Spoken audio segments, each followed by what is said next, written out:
Madame, Monsieur, bonsoir. Mobilisation générale sur instruction royale pour assister les Marocaines et les Marocains dans le besoin en cette période de froid glacial.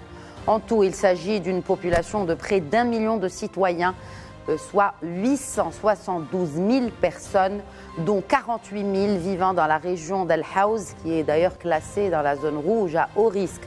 Précisément pour ceux dans l'urgence, des interventions immédiates sont prévues pour empêcher l'isolement de ces populations et leur fournir les aides nécessaires, que ce soit pour eux ou leur bétail. Et puis il y a toutes les mesures contenues dans le plan national pour la saison hivernale 2024-2025, dont nous discuterons des contours et des nouveautés en compagnie de nos invités ce soir dans cet épisode de Questions d'actu. Il faut savoir que chaque année, Sa Majesté le roi Mohammed VI suit de très près l'assistance portée aux populations impactées par la vague de froid et la chute de neige, et une attention particulière pour les victimes du séisme et autres catastrophes naturelles. La bonne exécution des instructions du souverain nécessite une synchronisation des efforts de tous les organes, soient-ils centraux ou territoriaux. Et bien que le royaume ait démontré à maintes reprises que ces systèmes d'intervention sont bien rodés, la veille et l'action prévisionnelle sont des outils fondamentaux pour une réaction efficiente sur le terrain. J'accueille pour le débat de ce soir le professeur Mostafa Sahimi, bonsoir.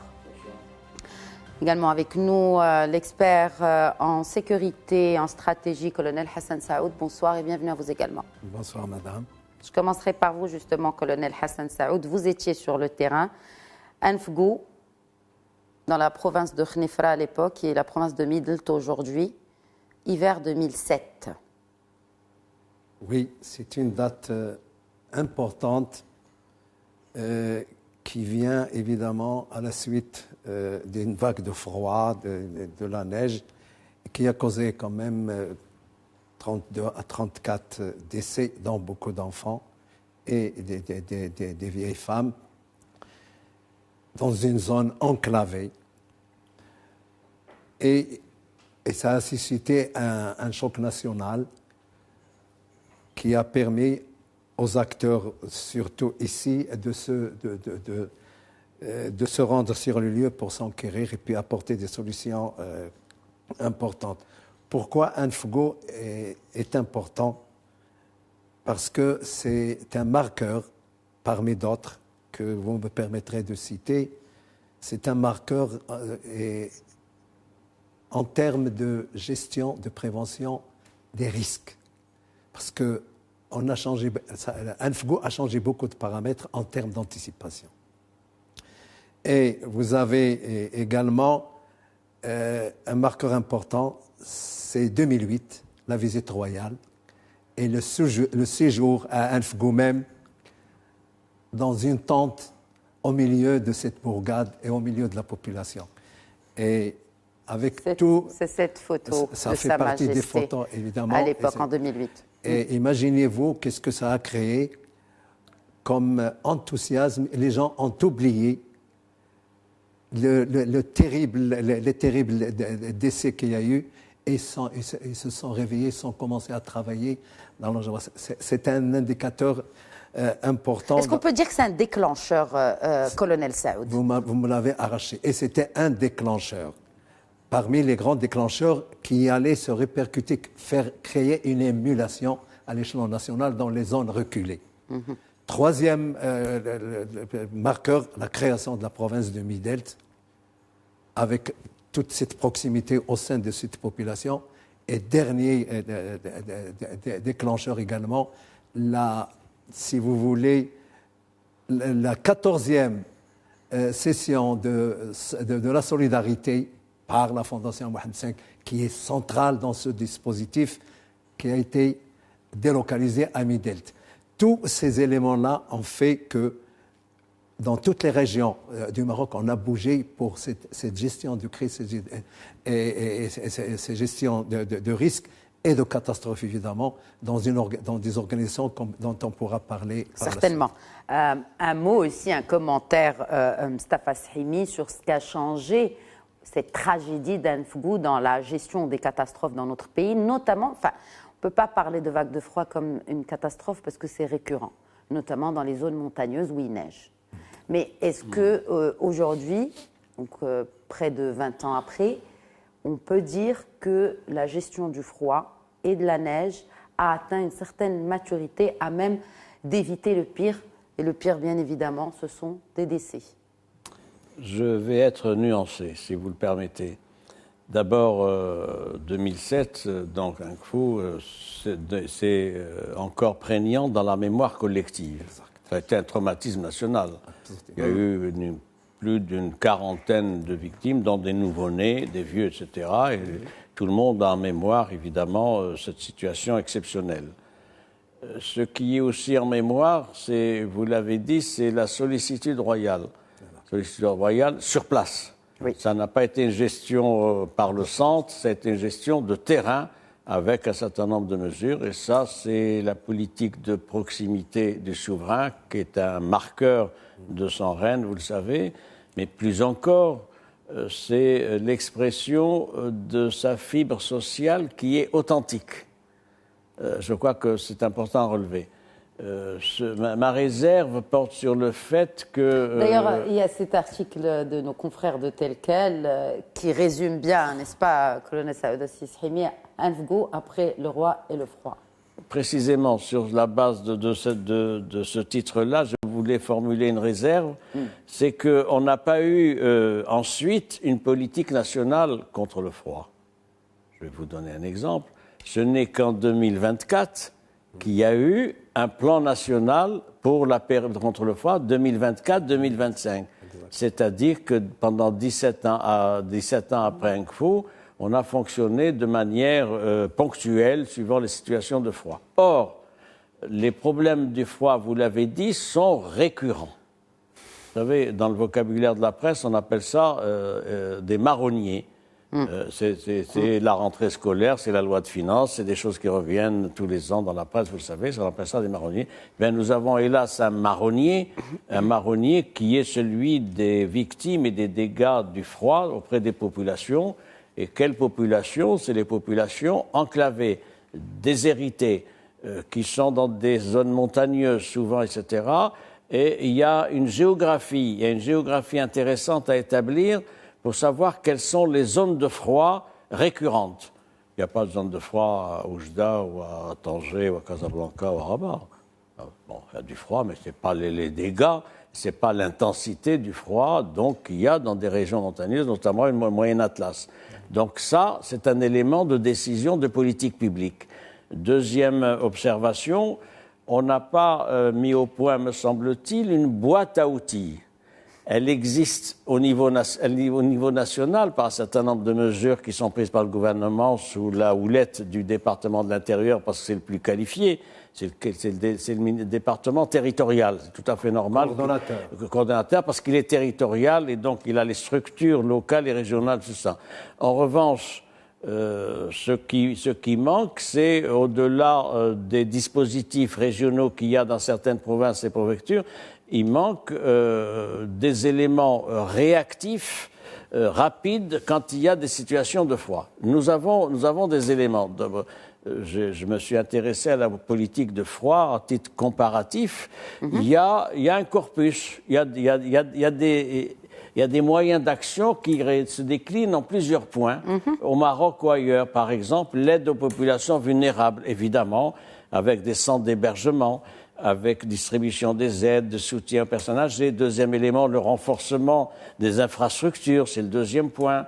Les aides financières, c'est le troisième point. La prévention, l'information aussi, c'est-à-dire aviser les populations des alertes météo qui, malheureusement, n'arrivent pas toujours dans ces zones enclavées. Les alertes météo sont suivies dans les zones urbaines, pas tellement dans les zones rurales, vous le savez. Également, la coordination des services, c'est important. Et puis, problème de santé publique. Donc, nous avons des éléments comparatifs à travers des pays étrangers, mais à partir du Maroc, qui sont susceptibles de nourrir la déclinaison de politiques publiques dans des régions frappées par le froid. Alors, déjà, des régions reculées et qui sont d'autant plus isolées quand il neige, par exemple, ou qui risquent aussi de perdre leur bétail parce qu'il n'y a pas assez de nourriture. Mais l'action est là. L'action est là sur le terrain. Il y a un point très important, et je vais prendre ce mot, c'est la coordination colonel Hassan Saoud. Quand on parle de la coordination, bien évidemment, il y a le ministère de l'Intérieur, mais il y a aussi beaucoup de départements. Alors ma question, elle est en particulier sur la coordination entre tous ces organes, surtout ceux centraux, donc Rabat, et régionaux territoriaux. Il faut préciser d'abord que quand on parle de la coordination nationale, nous sommes à un niveau stratégique. C'est-à-dire? C'est au niveau de la pensée globale, nationale. Or, donc centrale. Centrale. Voilà. C'est un échelon stratégique, mais c'est un échelon qui peut donner des moyens dont ne disposent pas les territoires. Mais la réalité se trouve sur le terrain. Et le Maroc est organisé à l'échelon régional, à l'échelon provincial, sous la conduite ou la coordination des wali et des gouverneurs et des services qu'on appelle aujourd'hui les services déconcentrés, où tout le monde, dans sa spécificité, ses attributions, contribue à la gestion du risque ou de la catastrophe en cas de nécessité. Je peux vous rassurer que beaucoup de progrès ont été faits, notamment dans la spontanéité de la réactivité. Il faut savoir que dans ce qu'on appelle sur les territoires le plan d'organisation des secours oui. est un plan de prévention qui est géré en amont, où il y a tous les acteurs, mais toutes les ressources humaines, financières et surtout matérielles, avec une actualisation très importante. S'il manque une ambulance, on la signale. S'il manque, par exemple, un chasse-neige, il est en temps opportun pour que, le moment venu, l'action soit ponctuelle et efficace. Et je peux vous assurer aussi qu'en amont aussi, nous avons aujourd'hui des dépôts régionaux, des dépôts provinciaux, où vous avez toute la logistique qu'il faut en termes de couverture, d'alimentation, aussi bien pour la population que pour, évidemment, le bétail. Et tout est géré de manière très spontanée et coordonnée. On a fait beaucoup de progrès. Et quand vous avez évoqué Al-Fogo 2007, c'est vraiment le déclencheur d'un changement de paradigme au niveau de tous les services impliqués dans la gestion de ces catastrophes. Et aujourd'hui, on a fait des progrès. J'ajoute un dernier point, c'est que les forces armées royales sont dans ce dispositif, jouent dans ce dispositif un rôle énormément important compte tenu de leur capacité de projection et de la modularité de leur exercice, notamment le domaine médical, l'aide aux sinistrés, etc. Et surtout que les domaines, certes divers, mais il s'agit aussi de plusieurs régions en même temps. C'est-à-dire quand il neige sur les hauteurs du Grand Atlas, du Haut Atlas, pardon, il neige aussi du côté de Khnifra. Donc il faudra dispatcher, si je peux me permettre l'expression, les équipes, le matériel, en même temps, parallèlement, dans plusieurs régions du royaume qui sont concernées. Alors je vais vous répondre rapidement. Oui. Dans ce dispositif-là, il y a ce qu'on appelle la coopération interrégionale. Même quand ça dépasse votre région, vous devez apporter du soutien à d'autres régions. Donc c'est des mécanismes qui existent entre provinces, à l'intérieur d'une région, entre deux régions limitrophes et entre plusieurs régions, selon la spécificité de chaque région. Mais je vous assure, la fluidité, elle est parfaite, mais tout est perfectible. Bien sûr, tout est perfectible, surtout quand c'est des régions qui ont été victimes de catastrophes naturelles juste avant. Et là, je fais bien sûr allusion à la région d'El Haouz. Et en parlant de la région d'El Haouz, le plan provincial d'atténuation des effets de la vague de froid, qui cible plus de 48 000 personnes dans cette province, dont 16 000 enfants et 6 000 personnes âgées.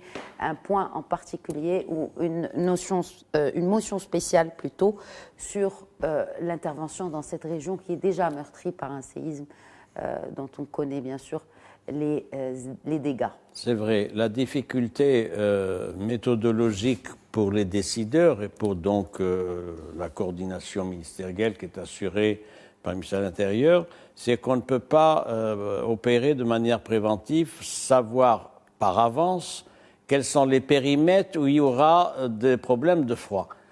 Comment ça, on ne peut pas le On ne savoir à l'avance? peut pas le savoir. La météorologie peut nous donner des indications. On ne peut pas le savoir à l'avance. On peut le savoir 8 jours avant. Ouais, ben 10 jours, pas plus. Les Maintenant, prévisions météo ne vont pas au-delà. On a des indications sur un Non, mois. On ne peut pas savoir à l'avance que les chutes de neige, quels centimètres, les températures moins 10, moins 12, ou dans 10 jours, dans 15 jours, etc. Mais que change cela sur les dispositifs qui sont déjà mis en place, notamment ce plan national de lutte contre le froid? Pourquoi je signale ça? C'est la difficulté de s'adapter donc à une vague de froid qui va venir, mais on ne sait pas exactement quel périmètre elle va couvrir, et on ne peut pas savoir non plus son intensité. D'où ce qui est positif. J'avais fait des réserves, maintenant je vais signaler les acquis.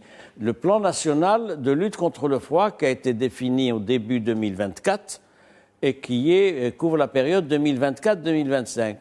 Et d'ailleurs, dans une intervention qu'il avait faite au Parlement le 25 novembre dernier, devant la Chambre des représentants, le ministre de l'Intérieur a fait le bilan de l'année 2024. C'est un bilan intéressant, donc pour ce qui est de 450 caravanes médicales, la mobilisation quand même importante de 3800 professionnels de la santé pour l'année 2024, dont 450 médecins spécialistes, 700 médecins généralistes et 2100 infirmiers. Donc nous avons maintenant une maturation qui s'est faite au niveau de la politique publique contre le froid. Ça se vérifie, et comme on est arrivé à cette maturation, c'est plus facile en 2025, donc sur ces bases-là, de prendre un certain nombre de mesures.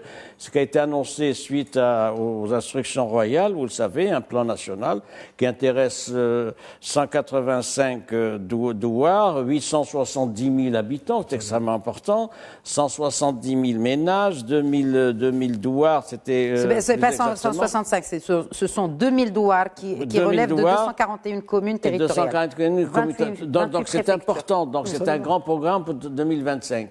La difficulté qui se présente maintenant, c'est de pouvoir disposer au plan régional d'un certain nombre de moyens.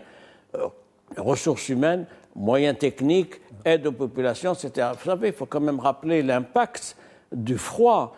L'impact du froid pour l'agriculture, ça touche les revenus agricoles puisque les cultures. Ça, c'est du moyen long terme. C'est immédiat. Mais là, on parle de l'immédiat. On parle de gens qui n'ont pas accès à l'eau, les gens qui n'ont pas accès à la route, les gens qui n'ont pas accès à tout simplement à de la nourriture, à des couvertures, à des soins médicaux, etc. Je suis d'accord là, on avec est dans l'urgence sur d'abord. l'immédiat, mais l'immédiat n'empêche pas de penser au-delà de l'immédiat. L'immédiat, c'est des centres d'hébergement, c'est des refuges pour les sans-abri, c'est des distributions d'aide, de couverture, de vêtements chauds, de repas chauds, soutien aux personnes âgées. C'est également tout ceci est prévu dans les mesures d'intervention instruites par Sa Majesté le Roi Mohammed VI, pour le court terme. Pour le court terme, oui, c'est extrêmement important. C'est-à-dire, il y a une situation qui est extrêmement difficile, qui fait qu'il y a de grandes difficultés pour ces populations frappées par le froid. Il y a problème de chauffage, problème des aides financières directes, etc. Mais tout ça doit s'insérer dans une politique de développement territorial. Oui. Ce qui est en cause, c'est la prévention. Oui. Nous avons été faibles pendant des années, malgré un coup, etc., dans la prévention. Ce n'est que maintenant, donc, que nous sommes en mesure de définir une politique nationale, parce qu'il faut de la prévention, c'est-à-dire appréhender les termes de la gestion de risques naturels. Alors, les termes, appréhender, oui, appréhender par qui ? Et c'est là où on revient encore une fois à cette coordination. Quels sont les départements qui sont concernés ? Le ministère de l'Intérieur, en premier. Non, en premier, le ministère de l'Intérieur. Pourquoi ? J'insiste là-dessus. Oui. Parce que c'est le seul département qui a une articulation institutionnelle, régionale, provinciale et locale. Donc pour la coordination. Ah oui. Très bien. Oui. Qu'en est-il pour les autres actions sur le terrain ? Colonel Hassan Saad. Vous savez aussi qu'on en est maintenant, parce que tout ce qu'on a vécu au Maroc, il y a toujours des retours d'expérience. Et les retours d'expérience vous font améliorer les dispositifs compte tenu des difficultés. Mais sur le terrain, c'est ça qui est important. C'est dans les territoires que ça se joue. Et la coordination, vous l'avez dit, c'est les gouverneurs en tant que représentants du pouvoir central, c'est-à-dire du Premier ministre et des services déconcentrés, chacun dans ses spécialités, mais la posture et la complémentarité des compétences et la synergie des moyens. C'est ça, pour vous résumer un peu comment ça tous les moyens sont mis en place avec une utilisation rationnelle.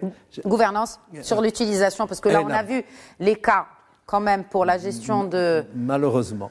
Des victimes d'El Haouz, avec, bien sûr, tous les cas de fraude qui ont été décelés par ce même ministère de l'Intérieur. Vous savez, il n'y a pas de gestion parfaite, il n'y a que des gestions perfectibles. Le cas que vous évoquez, malheureusement, dans le Haouz, la gouvernance, et moi, et ça n'engage que votre serviteur, la procédure de l'autoconstruction, pour moi, n'est pas une bonne chose. L'État devait se charger de tout. Ça, c'est mon avis. Aujourd'hui, et comme dans toutes les crises naturelles, il y a toujours ceux qui font d'une crise une opportunité pour s'enrichir. Ça reste marginal. Ça reste marginal, mais il y a des sanctions qui sont prises. Mais en tout cas, ces populations d'El Haouz, il faut le rappeler, on parle de 48 000 personnes qui vont être prises en charge par ce programme de lutte contre le froid et dont on compte quand même près du tiers ce sont des enfants. Parce que ce sont les habitants les plus affectés. Exactement. Les sinistrés d'El Haouz. Donc c'est quelque chose de particulier par rapport à ce que nous connaissons d'ordinaire. La mise en œuvre sur le terrain, je vous laisse finir, Hassan Saoud. C'est ce qu'a dit Mustafa aujourd'hui. El Haouz, ils sont dans une surcrise. Voilà, c'est ça. Et la surcrise, il faut lui donner la priorité dans la gestion. Et j'espère qu'on pourra lutter contre tous les véreux qui profitent du malheur d'une population. Et qu'on ne doit pas... Mais la chasse aux sorcières a bel et bien commencé, on l'a vu, annoncé officiellement par le ministre de l'Intérieur, Abdel Wahab El-Ftit. Nous en voilà un peu rassurés. Et c'est de bon augure parce qu'il est immoral que dans le malheur d'une population, qu'on puisse vouloir s'enrichir et tricher. Alors, un dernier point, messieurs, colonel Hassan Saoud, Mustafa Shimi, sur, justement, vous avez parlé de gestion perfectible en 2 points. Comment mieux gérer les prochaines vagues de froid qui s'abattraient sur le royaume, et notamment sur ces zones déjà enclavées, reculées et isolées. À chaque fin d'opération, pour faire court, un retour d'expérience. Qu'est-ce qui a marché? Qu'est-ce qui a bien marché pour le perfectionner? Qu'est-ce qui n'a pas bien marché pour redresser dans une symbiose et une coordination également des avis? Et je pense, et attendre et se préparer à une prochaine. C'est pour ça que c'est important qu'il y ait depuis l'année 2024 et 2025 un plan national. C'est la possibilité de serrer un certain nombre de paramètres, de faire le point sur cette campagne qui se déroule actuellement et d'améliorer évidemment les techniques et les modes d'intervention. Pour dire ceci, pour finir, nous sommes tenus, le gouvernement et les politiques publiques sont tenus de mobiliser des moyens et elles sont tenues par une obligation de résultat. C'est extrêmement important, c'est sur ça que les personnes concernées et l'ensemble des citoyens sont attentifs à ce sujet. Oui, et rappelons aussi que ce ne sont pas que des départements ministériels, il s'agit aussi de maintenir les réseaux de communication, parce que si ces populations-là sont isolées, elles peuvent quand même avoir accès à la communication, et là on parle d'opérateurs privés, ce n'est pas l'État. Tout le monde doit mettre quand même sa main à la pâte et assumer pleinement ses responsabilités. Madame, il ne faut pas oublier, on a oublié tous les deux, le rôle des collectivités territoriales dans cette gestion des risques, dans leur rôle, leurs moyens et leur personnel sont quand même mis à contribution. Vous parlez des collectivités territoriales, les communes, les provinces. Et les régions, les élus. Ah, ben c'est vrai qu'on n'en a pas parlé. Le rôle des élus. Non, mais il faut dire. Est-ce qu'il est central aujourd'hui, le rôle de ces élus? En plus, bien sûr, de l'administration centrale du ministère de l'Intérieur. Localement, les communes rurales ont des moyens humains et des moyens matériels qu'ils mettent à la disposition de la gestion collective des risques et des crises, il faut le noter.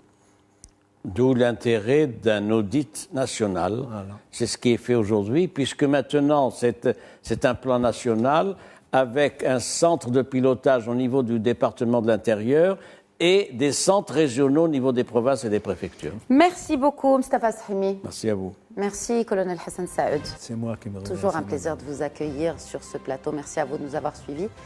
Très bonne soirée.